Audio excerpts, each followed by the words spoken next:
Que Dios les siga bendiciendo. Espero se encuentren todos muy bien. Hoy quiero compartir con ustedes una historia que aparece en la Biblia, en el libro de Hechos, capítulo 16. Esta historia es pues la historia de Pablo.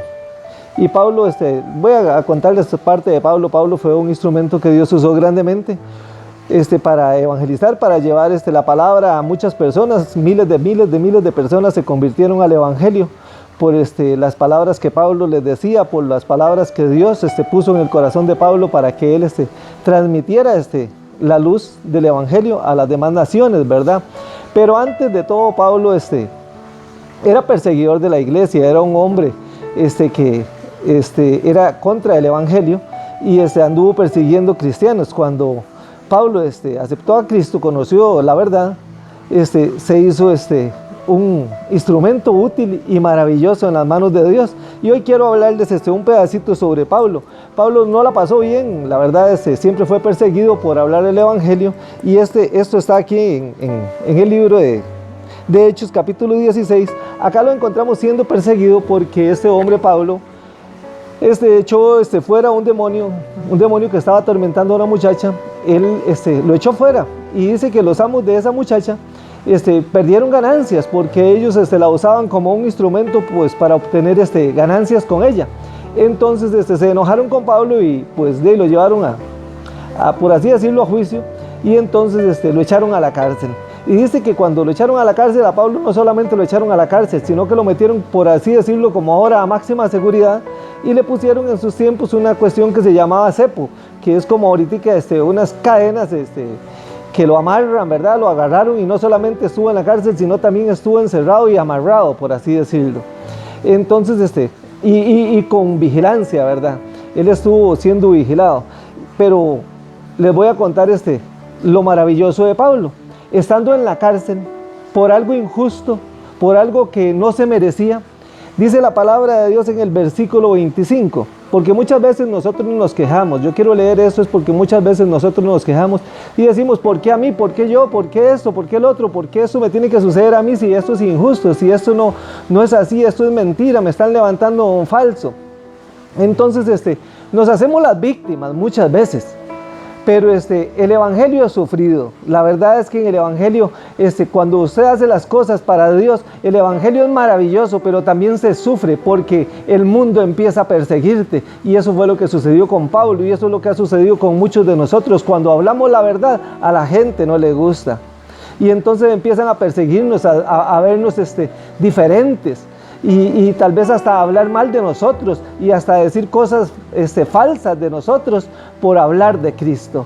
Pero no importa, si es por la causa de Cristo, que diga al mundo lo que quiera decir, pues yo me gozo en el Señor, pues Él es el que juzgará y Él sabe nuestros corazones, conoce nuestros corazones. Vean lo que hizo Pablo en la cárcel.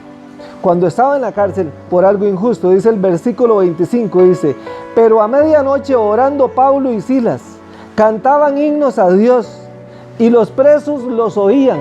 Estos hombres estaban ahí, ya habían sido azotados. Antes de haber entrado a la cárcel habían sido azotados injustamente. Y dice que cantaban himnos a Dios, oraban, y los demás presos que estaban ahí los escuchaban, dándole gloria a Dios por lo que ellos estaban viviendo.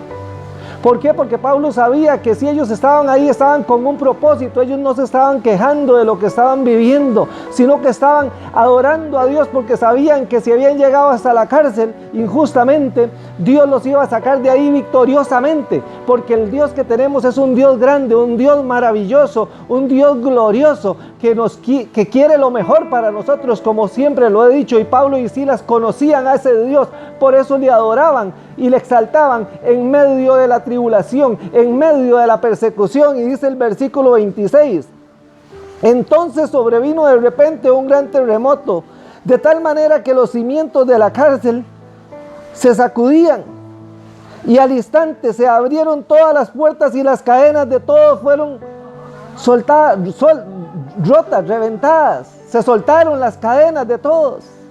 ¿Quién puede hacer eso sino solamente nuestro Dios? Pablo y Silas estaban adorando, exaltando a Dios.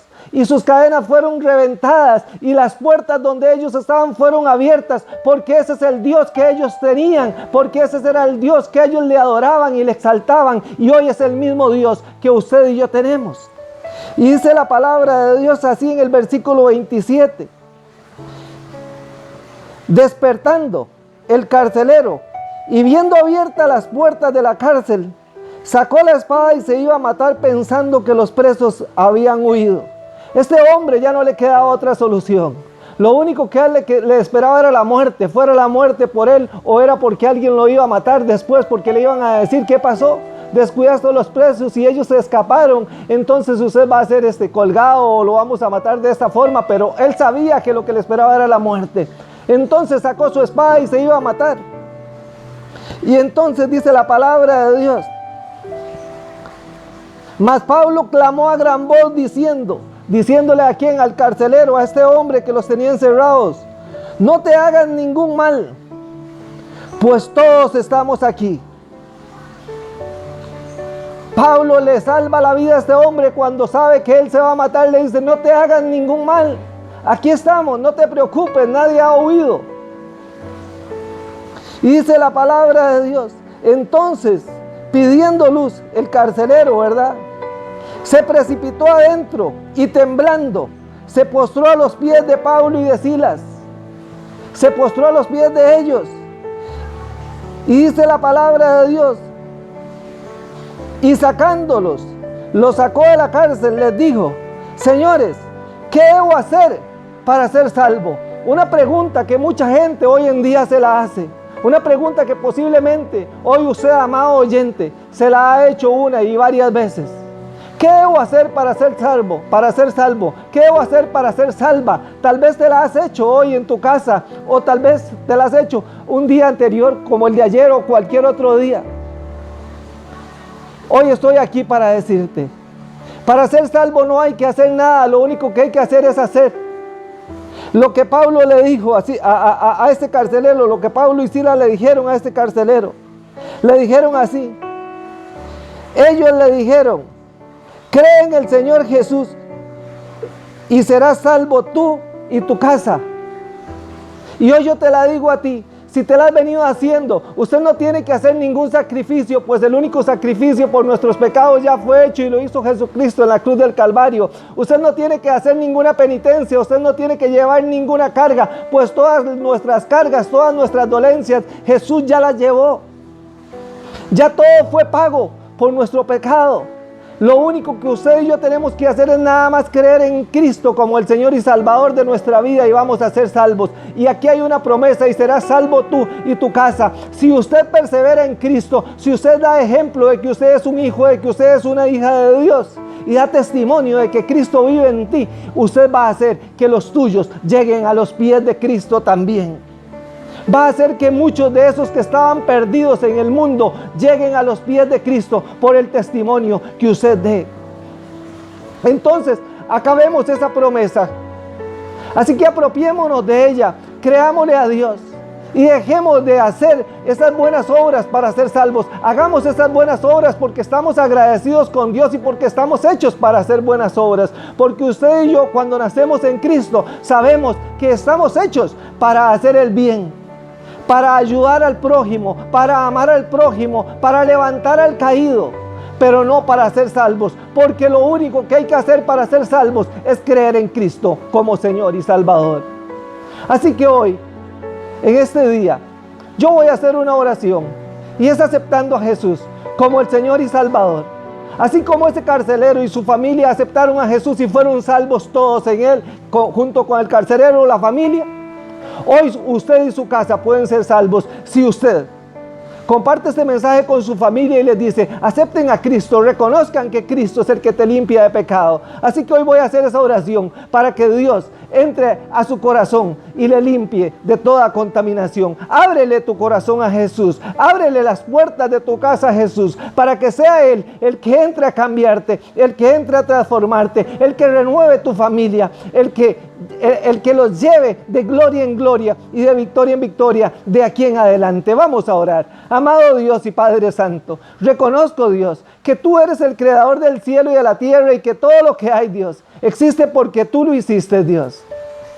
Y que tú, Dios, nos vistes que estábamos perdidos, muertos en nuestros delitos y pecados, pues todos te hemos fallado. No hay quien no te haya fallado, Dios, y yo también te he fallado. Por eso te pido perdón y me arrepiento de mis pecados.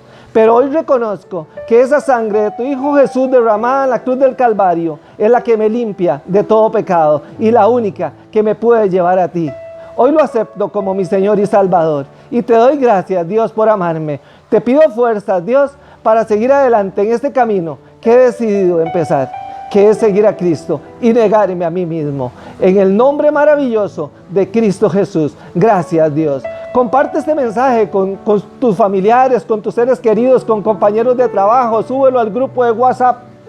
Haz lo que quieras con él, compártelo, pues podría ser de bendición para muchas personas. Que el Señor a usted y a toda su familia les sigan bendiciendo. Amén.